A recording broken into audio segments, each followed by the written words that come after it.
Gita seeing ক্লাসেসে সবাইকে স্বাগত। আজকে আমি তোমাদের প্রিন্সেস কাট ব্লাউজ কাটিং ও সেলাই করে দেখাবো। 32 সাইজ দেখো। তার জন্য আমি লাইনিং ডবল ভাঁজ করে নিয়ে নিয়েছি। 14 ইঞ্চি ঝুল করব। তার সঙ্গে সেলাইয়ের জন্য 1 ইঞ্চি এক্সট্রা নিয়ে 15 ইঞ্চিতে দাগ দিয়ে নিয়েছি। দাগ দুটো সোজা করে নিচ্ছি। দেখো আমি দাগ দুটো সোজা করে নিয়েছি। ফুট 5.5 ইঞ্চি নিয়ে নিয়েছি। 6 ইঞ্চি নিচে নামিয়ে নিয়েছি আর্ম হোলের শেপ দেওয়ার জন্য। এখান থেকে চেস্টের মাপ হবে, দাগটা সোজা করে নিলাম। দেখো চেস্ট 32 ইঞ্চি আছে, 4 ভাগ করে 1 ভাগ নিয়ে নিয়েছি, তার সঙ্গে 2 ইঞ্চি এক্সট্রা করে 10 ইঞ্চিতে দাগ দিয়ে নিয়েছি। কোমর আমি সেম রেখেছি 10 ইঞ্চি। যখন আমি টেকিং দিব 1 ইঞ্চি কমে যাবে। দেখো আর্ম হোলের শেপ দিয়ে নিলাম। গলা 2.5 ইঞ্চি নিয়েছি। গলার ডিপ 10.5 ইঞ্চি নিয়েছি।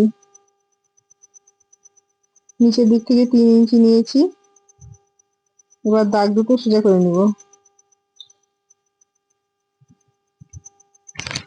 দেখো দাগ দুটো সোজা করে নিয়েছি। এবার আমি গোল গলার শেপ দিয়ে নিলাম। তোমরা তোমাদের পছন্দ মতো গলার শেপ দিয়ে নিবে।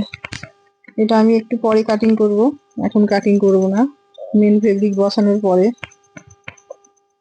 দেখো সাইডগুলো আমি কাটিং করে নিচ্ছি।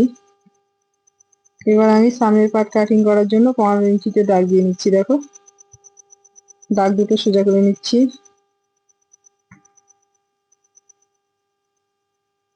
এবার ফুট দেখো আমি 5.5 ইঞ্চিতেই রেখেছি। সেম 6 ইঞ্চি নিচে নামিয়ে নিয়েছি আর্ম হোলের শেপ দেওয়ার জন্য।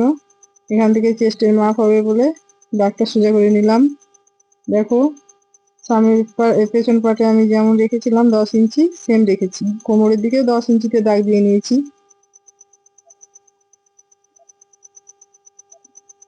দেখো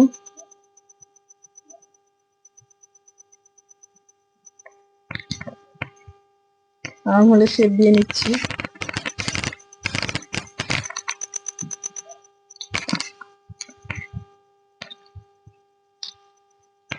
দেখো এখান থেকে নিচের দিক থেকে আমি 3.5 ইঞ্চিতে দাগ দিয়ে নিচ্ছি।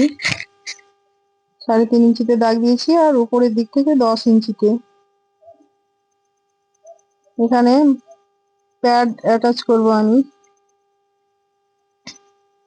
দেখো 1.5 ইঞ্চি দাগ দিয়ে নিয়েছি। 2 ইঞ্চি উপরে উঠছে। দাগ দুটো আমি মিলিয়ে নিব। দেখো দাগ দুটো আমি মিলিয়ে নিচ্ছি, এটা আমার কেটে বাদ চলে যাবে।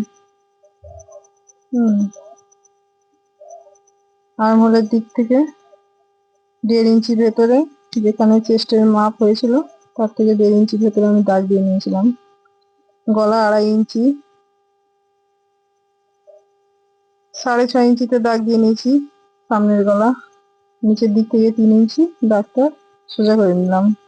এবার আমি আমার পছন্দ মতো একটা ডিজাইন দিয়ে নিলাম। তোমরা তোমাদের পছন্দ মতো ডিজাইন করে নিবে। দেখো